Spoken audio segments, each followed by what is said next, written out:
নোয়াখালীর চাটখিল উপজেলায় জাতীয় পরিচয়পত্র, রেজিস্ট্রেশন পেপার, ফিটনেস পেপার এবং চালকের হালনাগাদ ড্রাইভিং লাইসেন্স ছাড়া সব ধরনের মোটরযানে জ্বালানি তেল সরবরাহ বন্ধ করে দিয়েছে উপজেলা প্রশাসন।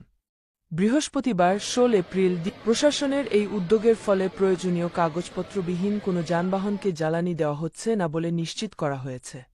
এ সময় উপস্থিত ছিলেন চাটখিল উপজেলা নির্বাহী কর্মকর্তা মিজানুর রহমান এবং চাটখিল থানা ভারপ্রাপ্ত কর্মকর্তা আব্দুল মোন্নাফ। এছাড়াও উপজেলা প্রশাসনের কর্মকর্তা, থানা পুলিশের সদস্য এবং আনসার সদস্যরা অভিযানে অংশ নেন। যে সমস্ত মোটর যানগুলো এখানে এসেছে তাদের ড্রাইভিং লাইসেন্সগুলো আমরা যাচাই করে, তাদের রেজিস্ট্রেশন যাচাই করে, প্রয়োজনীয় কাগজপত্র যাচাই করে তাদেরকে তেল দেওয়ার ব্যবস্থা করেছে।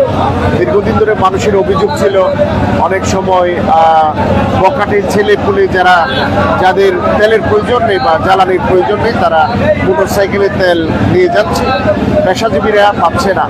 তো এরকম অভিযোগের ভিত্তিতে আজকে আমরা সরেজমিনে এসেছি এবং আমরা কাগজপত্র যাচাই বাছাই করে পেশাজীবীদেরকে অগ্রাধিকার ভিত্তিতে সকল শ্রেণী পেশার মানুষদের মোটরসাইকেল আরোহীদেরকে আমরা তেল দিয়েছি। পাশাপাশি প্রাইভেট কার বা যেগুলোতে অর্থের প্রয়োজন সেখানে আমরা দিয়েছি। ব্যাংকগুলোকে, বিভিন্ন হসপিটালগুলোকে আমরা দিয়েছি, যাচাই বাছাই করে দিয়েছি। আশা করি এই অভিযান অব্যাহত থাকবে এবং আমরা ইনশাআল্লাহ চেষ্টা করব মানুষের এই সেবাগুলোকে নিশ্চিত করার জন্য। ধন্যবাদ। আজকে আমরা তারাস ফিলিং স্টেশনে আমি ইউনো মহোদয় সহ আসছি।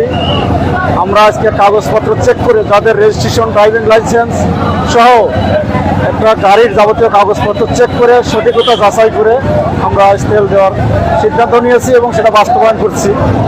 যাদের প্রয়োজন অনুযায়ী আমরা তেল দিচ্ছি এবং উপজেলা প্রশাসন সহ আমরা সকল স্তরের আইনশৃঙ্খলা বাহিনী এখানে উপস্থিত হয়েছি। আমরা যেন এইভাবে সবাই যেন ধৈর্য সহকারে তেলটা নিতে পারি, সবাইকে আহ্বান জানাচ্ছি। সবাইকে ধন্যবাদ।